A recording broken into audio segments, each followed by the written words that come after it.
Welcome back, everybody. I'm Scott with Off-Grid Stoves and More.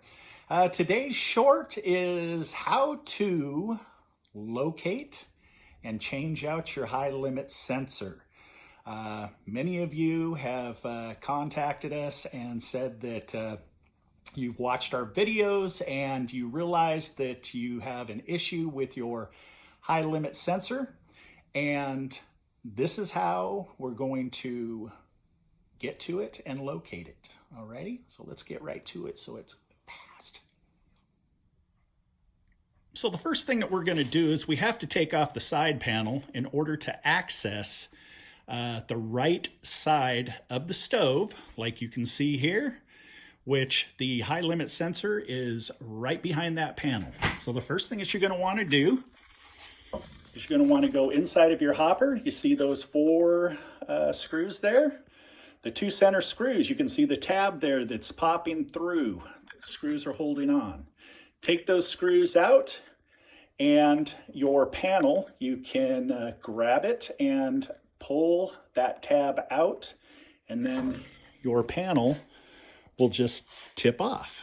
Alrighty, so let me go ahead and remove it so I can show you what's behind it. One quick thing that I wanted to mention here is not all of you have the Integra 1 insert here. If you go to our video, which I will pop up here, how to remove your side panels, it will show each one of the models, the Integra 1 insert, the Integra 1 freestanding, and the freestanding RIKA Integra 2. And that's pretty much going to show you exactly what's going on with how the side panels are held. Okay, so I took out the two screws inside of the hopper, and your side panel will just pull out like so. Some of you might have to give it a little extra nudge or pull, and then lift it off of the pegs, which holds on down at the bottom of the side panel. Okay, so right here is your high limit switch. Okay, here is your fresh air inlet. There's your air sensor, and right here underneath the bottom of the back of the firewall, you will see that you have a sensor right here. And this sensor is your high limit. It's a 250 degree high limit that it actually opens when it reaches 250 degrees, so it kills the stove in case of overheating or a fire, which is a wonderful safety feature. Okay, now grab yourself a miniature Phillips screwdriver here, and with my coffee shakes and my big clumsy paws, I'm going to go ahead and back these out.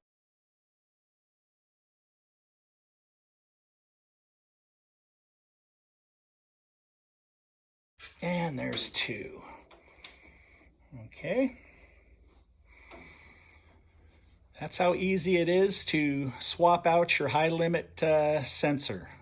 Okay, if you need one, email us at offgridstoves@gmail.com. We'll shoot one right to you.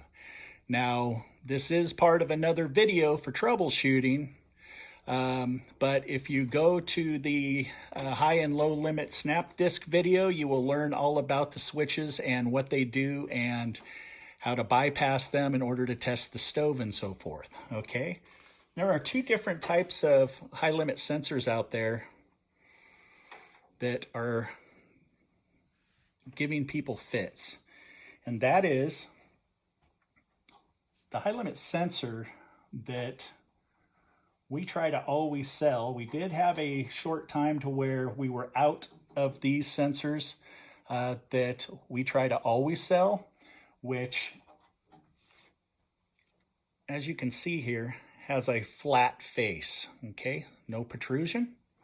Okay, this one here with the flat face, it will butt right against the air tubes here, and you can tighten it down. Just don't really reef on it because you don't want, you just don't want to over tighten it. Just a good hand tightening is good enough. Now here's where the problem comes in with this bad boy here. Okay, now as you can see here, it's got a protruding face. So here's where the screws end up screwing in, and this protruding face mounts against the air tube. Here's the problem. When you tighten down the screws, if you tighten them down too much, it will bend and warp this face, and it will actually damage the high limit sensor. So if you by chance end up, I don't know, getting one of these sensors from somebody else,